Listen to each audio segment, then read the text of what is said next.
الله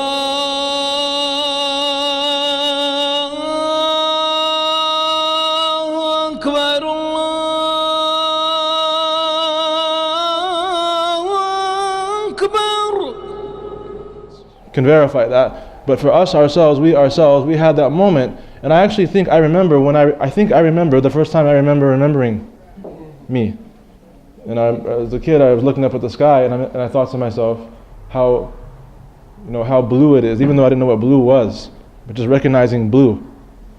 And I think that is the first time I can recall me being present. But when I looked up at that sky and I saw the color of the sky and started to make connections, all I'm dealing with is what's in front of me, what's apparent to me, what's right there. There's a ground, there's brick, there's a sky, and then that's it. But I realize I'm seeing that. And this happens to everybody. So at some point you reflect on the signs that are in front of you. You see something in front of you. What do I mean by signs? I'm saying, like, this microphone, it has an apparent presence right in front of my face, literally. It's right there, right in my face, but there's something behind it. The ability to see something behind that microphone is called being a human being. Right? To the extent that one can see behind things is to the extent to which you realize the capacity to be a human being. You have meaning in your life.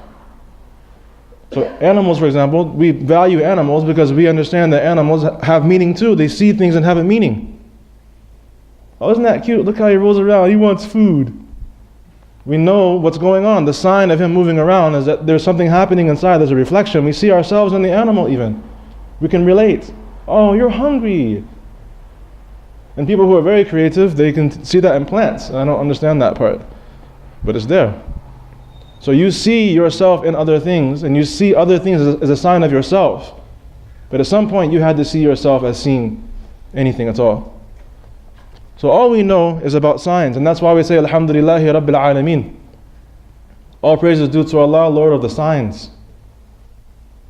An alam is a flag. An alam is a flag, and flags, alameen. Signs. All praise is due to Allah, Lord of the signs. And how is He a Lord of the signs? Because each sign that's in our life, God gives it meaning and stages for us. Rabb is the one who gives things, who raises things up in stages. Tarbiyatan. He gives things gradual development. Is it the things being gradually developed, or is it me having the capacity to reflect and see the signs? And how do you reflect and see the signs? And how do you get better? How do you develop? By having iman in the one who is showing you things. Alhamdulillahi Rabbil Alameen. We praise Allah, who is the Lord of the signs. He's the Lord of the signs, and the Lord of the one who recognizes the signs, and the Lord of the indications themselves. So we can say with that symbols are only beneficial when you use them to see what they indicate. And the world is nothing but a sign that points to God. Therefore, the world is only beneficial when you use it to see God. Symbols are only beneficial when you use them for what they indicate. A symbol is not useful to you if you can't see a meaning behind it. If I showed you a Japanese character or a Chinese character, you'd say that's cool, but it's meaningless to me. It could say free lunch and you're starving and you have no idea, there's no benefit. It's a symbol, but you can't recognize it, what the meaning is behind it. So symbols are only beneficial when you use them to see what they indicate, or they can be used as, or you can use them as tools for indications. The world is nothing but a sign that points to God. Therefore, the world is only beneficial when you use it to see God. So ayat then, in Arabic, ayat are symbols. سَنُرِيهِمْ آيَاتِنَا فِي الْأَفَاقِ وَفِي أَنفُسِهِمْ. We're going to show them our signs in the horizon and in themselves. حَتَّى يَتَبَيَّنَ لَهُمْ أَنَّهُ الْحَقِّ. Until it becomes clear to them that verily He is the truth. So how important are signs and symbols when it comes to you and me? سَنُرِيهِمْ آيَاتِنَا. We ourselves are going to take we ourselves are going to take control of the activity wherein we are going to show them the signs. The revelations came to us by way of ayats. The revelation itself came to us by way of signs and symbols. That's what an ayah is. It's a sign, it's a symbol. It's not a verse, man. This is not poetry. The revelation came to us by way of ayat. And al-ayat is a mark, sign, or point. And a sign is a symbol. And revelation is for what purpose? The signs are for what purpose? Why do we have Quran? What's the reason why we have Quran? Ask yourself that question. Why do I even have it in the first place? It's for guidance. Guidance because you don't know where you are, but you know, and you need to know where, and you need to figure out how to get to where you want to be. So you need some signs. When you're a little kid, the first thing you figure out when walking down the street is, where are the landmarks? If you've ever been lost as a little kid, it's the scariest thing in the whole world because you can't figure out where your landmark is. Where's the sign? The revelation comes to us through symbols that guide us to a destination. And revelation is not poetry. Again, so it's improper to call them verses. And when we call them verses, we're forgetting the entire point of the Book of Allah. What does that verse say? I don't know what that verse says, but maybe we can check out Ezra Pound. He has cool verses. It's not the same thing. So we've already taken away we've subtracted the purpose behind the Book of Allah and not realizing that these are signs. And we take away the purpose of the world itself by realizing that it's not a sign, al-alam. Revelation is composed of surahs, chapters. A surah is a row or a fence. That's what it means. A surah is composed of ayat, therefore a chapter of revelation is an enclosure of certain guiding symbols. Al-Baqarah, that's a pack of symbols.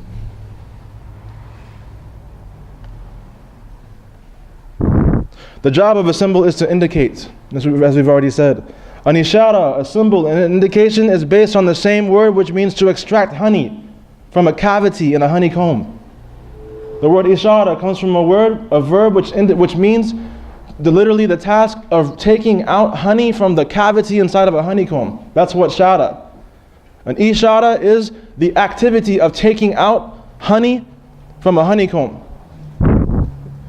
The indication itself is a tool for getting to what in other words, the indication, when you say ishara, indication, a sign, a symbol, when you say that word, when you use that word, the ayat are isharats, and there's an apparent meaning and there are isharat that are behind it. And either way, it's indicating to something which is hidden. Therefore, the indication is that tool by which one gets to the sweetness in something. When you use an ishara, someone gives you an ishara, an indication, and especially when it comes to the Book of Allah, the indications, the ayat, the symbols that are there, they are indicating towards something which is hidden yet sweet. Therefore, the means that God gave us to get to the sweetness that is hidden and the honeycomb that is life is the Quran. Now the world, as we said, is a symbol itself. So we have one symbol which is placed on the shelves and it's in the hearts of people. How is that going to help us? So the world is a symbol, as we started with the ayah. Indeed, in the alternation of the night and day, and in what Allah has created in the heavens and the earth, are signs for people who fear Allah. What does that mean? Indeed, in the alternation, in the switching of the night and the day. The night and the day is 24 hours. 24 hours is my time in this world. I get 124, 224, 324, thousands of 24s, whatever the case may be. That's my world. And in that alternation, and in my world, Allah has created in the heavens and the earth, these are signs for people who fear Allah. Each day itself is a giant sign. Each day itself is an enclosure. Each day itself is a road packet of symbols. Each day is like a chapter.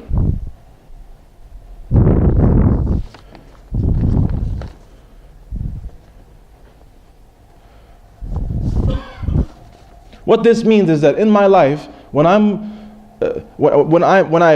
sleeping, there are ayats, there are symbols. When I wake up, there are ayats and there are symbols. When I'm walking down the street, there are ayat and there are symbols. And how are there ayat and how are there symbols? As we said many times, there is nothing that is not an indication of something that's behind it. There's nothing in this world, nothing in my experience is not indicating something which is behind it. Because nothing in this world was created for itself. Anything in this world that's created for itself, the creation itself is completely useless. Because everything in this world, كُلُّ مَنْ عَلَيْهَا فَانٍ, everything that is on the surface of the earth has already been annihilated. Would you buy a broken car? Would you buy a dead car? Would you buy, maybe you would, the style is, I don't know, would you buy a holy, raggedy shirt? If you had a chance to get a new body, would you find one that's beaten up and broken down? You don't deal with things that have no future. You don't deal with things that have any more dimensions. And one of the reasons why profanity, we hate profanity, like people who of Iman. Do you know why it is that people of Iman hate profane things? May Allah increase our Iman. We hate profanity naturally. Profanity and Iman do not go together, and the reason why is simple. Profane things they are only one-dimensional. Look up the word. When something is profane, it doesn't have multiple meanings to it. It's limited. And a human being by our nature is constantly looking for meanings. We want to know why. Why? And if a word that is profane or an act that is profane that is limited to itself, it's as if it's only created for itself. It's base for us. So we don't deal with it. Because we are people of meanings. And the more I understand the meaning, understand this, that the more I understand the meaning and connect the dots, the more I come closer and closer to the one who gives meanings. Is it true or not? Why is it that when someone does something lowly, whether they know of God or don't know of God, whether they are Muslim or not Muslim, or whatever the case may be, why is it that when someone does something which is known in Islam to be wrong, why is it that they feel lowly? Because they put themselves in a lowly position by dealing with something that only has one meaning. So if I was to walk into this room, for example, and I walk in here and I say, man, what is all this? What kind of scribble is that on the walls? These people are sitting here on the floor. Why are y'all facing, who's this guy? Come walking in here, I have my shoes on. Oh, y'all have a bathroom? I want to go walk straight through, go use the bathroom, just loud as it can be in the bathroom. I have no type of ihtiram, no respect for this place whatsoever. And then I walk out and I say, and the guy comes and says, excuse me, you need to, shh.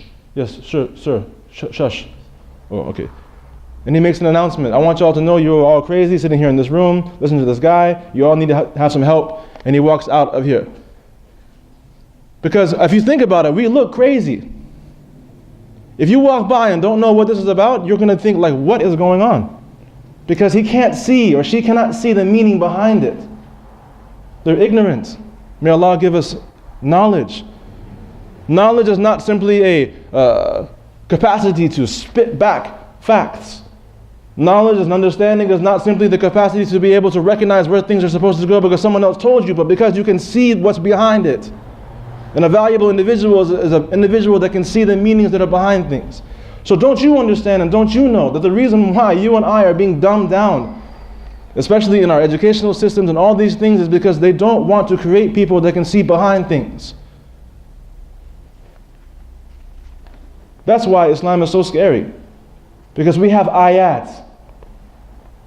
We have revelation, which is by their own nature. Revelation and ayat are signs which are given to you, for you to be able to figure out what the ishara is, what is the sweetness behind this thing.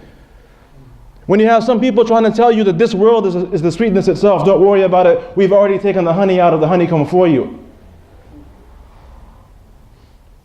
Only thing is that they forgot to tell you that with the honey, their so-called honey, the synthetic honey that they have, they're taken out for you is only for so many people, and you're not any. None of you are them.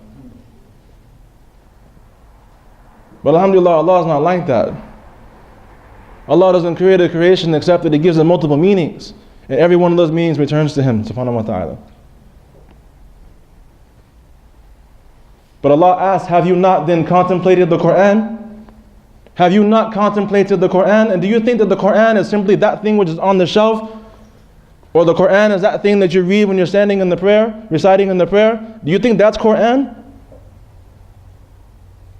Nah, man. Quran is the presence of Allah subhanahu wa ta'ala. Why do you think in every one of these ayat, at the ends of all these ayat, what is Allah telling you His names? And He tells you them in pairs. Why is He doing that? Find me someplace, anywhere, in this room where Allah is not manifest. Show me anywhere. Because if that place exists, that's the place where you should go, and if you want to commit sin, go into that place. Find me a place in this earth where Allah is not there. Because that's the place where you and I need to go commit sin. But you cannot find that because we know that Allah is present in every situation. And if you say that Allah is there only in His knowledge, His knowledge is an attribute. An attribute has to go back to an essence. This is basic aqeedah. You don't have, if I say cold, you'll say, what is cold? And I'll just say, no, cold. It's no information because coldness has to be attributed to something. Is that true or false? So if you say that Allah that He is knowing, the knower, and that His knowledge, He's present in His knowledge everywhere. In the same way, know that He's present everywhere. Because you can't separate the description and the thing being described. La ilaha illallah. Nastaghfirullah. وَسِكُمْ اتَّقِ اللَّهِ عَزَّ وَجَلَّ يَا أَيُّهَا الَّذِينَ آمَنُوا اتَّقُوا اللَّهَ حَقَّ تُقَاتِهِ وَلَا تَمُوتُنَّ إِلَّا وَأَنْتُمْ مُسْلِمُونَ وَنَدْعُوا اللَّهَ عَزَّ وَجَلَّ لِمَغْفِرَتِهِ. We ask Allah, we call on God for His forgiveness. إِنَّهُ هُوَ الْغَفُورُ الرَّحِيمُ.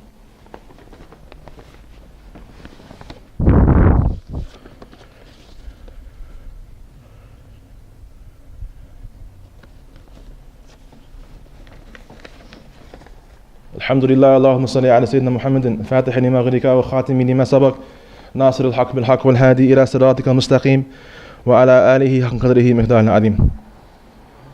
And as we said in the first khutbah, the world is an alam.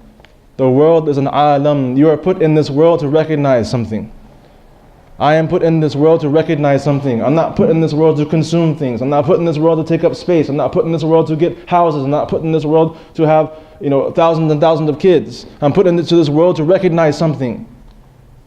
Al-Alam, Alhamdulillahi Rabbil Alameen. We praise Allah who is the Lord of the worlds. And if you find anyone that is going nowhere, you find anyone that has given up on life because they think that life is meaningless, it is true. In order for a person to move forward, in order for anyone to go forward, people, they have all these kind of like, we need to revive this and that, and we need to help the youth, and we need to help these people, and we need to help those people, and just give them this and give them that and make things better. If you want to get a human being into a better place, you have to give him a meaning. Give him or her a reason to live. And it has to be a reason to live that is worth themselves. How can my car be my reason to live when I am more valuable than the car? How can my shoes be a reason to live when I'm more valuable than the shoe, or have I forgotten? I have more meaning than that car. And I have more meaning than the name that is put on that car. I have more meaning than that shirt, or the name that's put on that shirt. And that shirt, and because otherwise what happens if someone deems himself meaningless? You need a symbol to give you a sense of meaning. When I was growing up, it was Adidas. Me, I'm a nobody, but I wear Adidas, so I have meaning through that symbol. Is it true or false? You know I'm telling you the truth. So the world is an alam. The world itself is a sign. But don't you know if you have a sign, that sign is, or a flag, and that flag is waving, you better recognize whose country it is. If the world is an alam, it's a giant flag, who's waving that flag? And for whose purpose?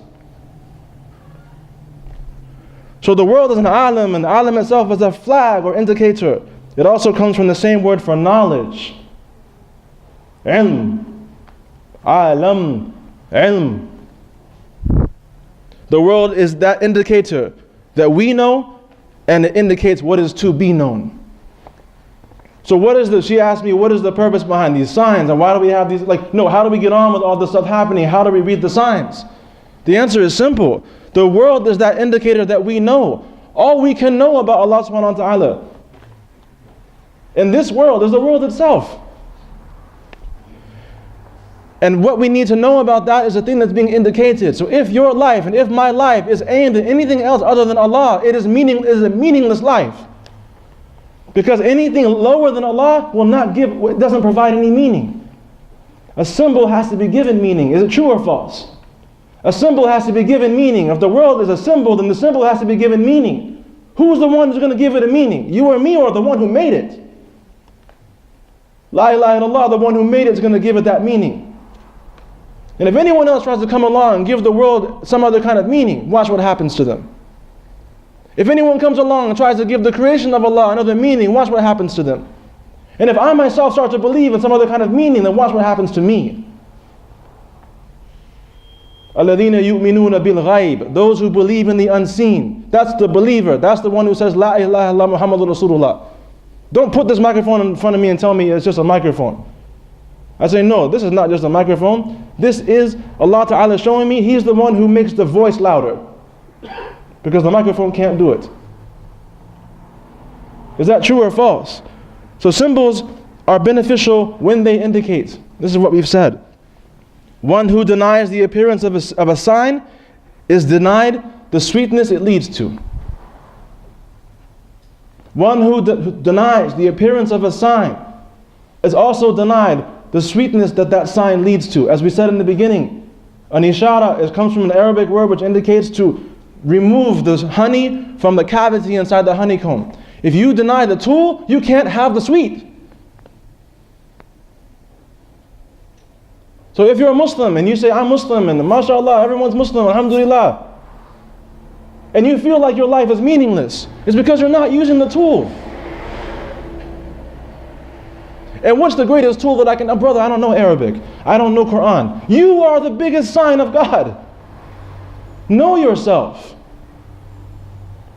Take a second to stop and think and look and know and get acquainted with you. Not just the good things you like about yourself, the bad things too. Because the greatest meaning in you is the capital Y-O-U.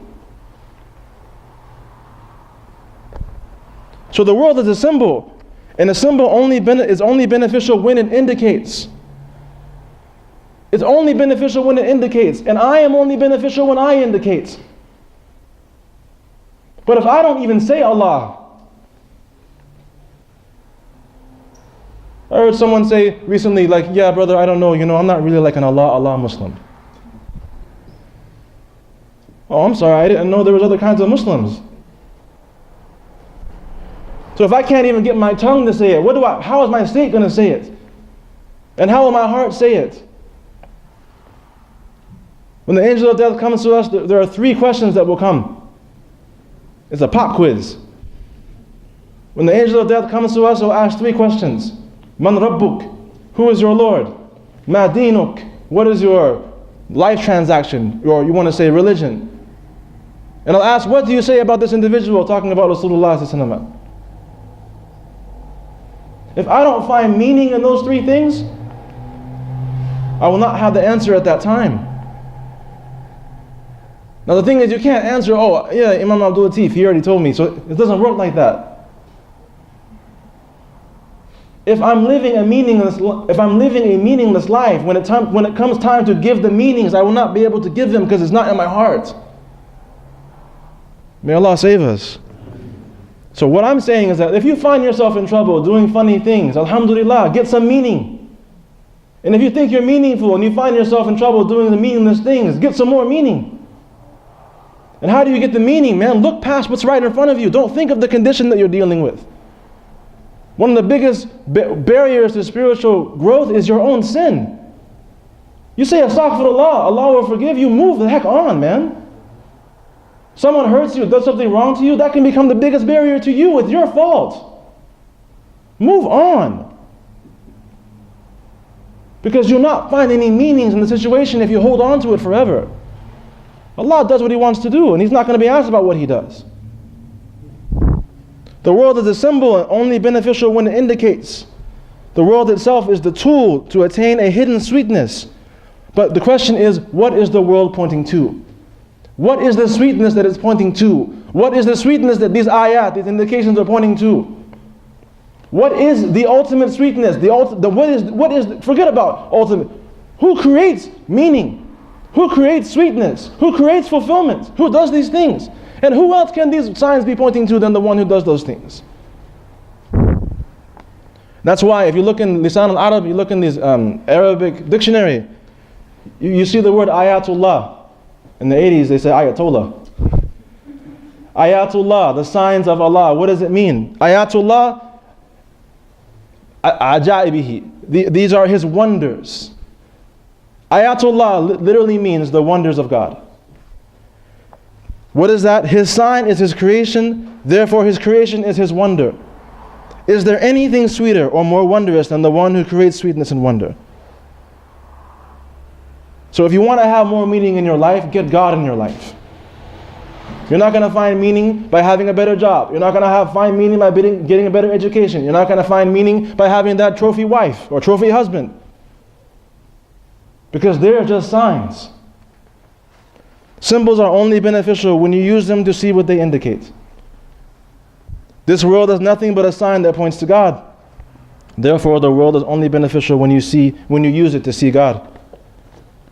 وَسِكُمْ بِتَقِ اللَّهِ عَزَّ وَجَلَّ وَأُسِي نَفْسِي إِيَايَ I endorse that you and I have God consciousness and that He forgive us. Allahumma gfir jami'a al-muslimina wal-muslimat wal-mu'minina wal-mu'minat al-ahya'i minhum wal-amwat wa sallallahu wa sallam ala sayyidina Muhammad wa ala alihi wa sahbihi wa sallam alhamdulillahi wa qim as-salah.